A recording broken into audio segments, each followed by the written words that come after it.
এটা হচ্ছে আমাদের যুব আবাসন জয়ন্তী পাহাড়। আর সামনে যেটা দেখতে পাচ্ছ এটা হচ্ছে জয়ন্তী পাহাড়, মানে হোস্টেলের ঠিক পেছন দিকটা হচ্ছে জয়ন্তী পাহাড়। চলো ঢুকবো। এটা হচ্ছে যুব আবাস বুকিং সংক্রান্ত তথ্য। দেখে নিতে পারো কিভাবে কিভাবে বুক করবে, কি ফোন নাম্বার দেওয়া আছে, সব দেওয়া আছে।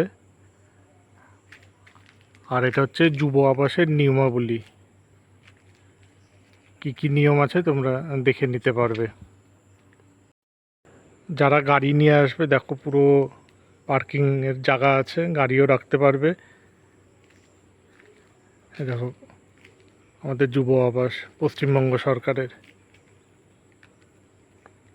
এটা হচ্ছে এন্ট্রি, আর এখানেই হচ্ছে সামনে রিসেপশন। এই পেছনটা এটাও পার্কিংয়ের জায়গা আছে।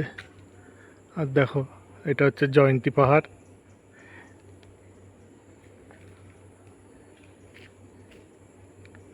বিশাল বড় হোস্টেল, 5 তলা পুরো।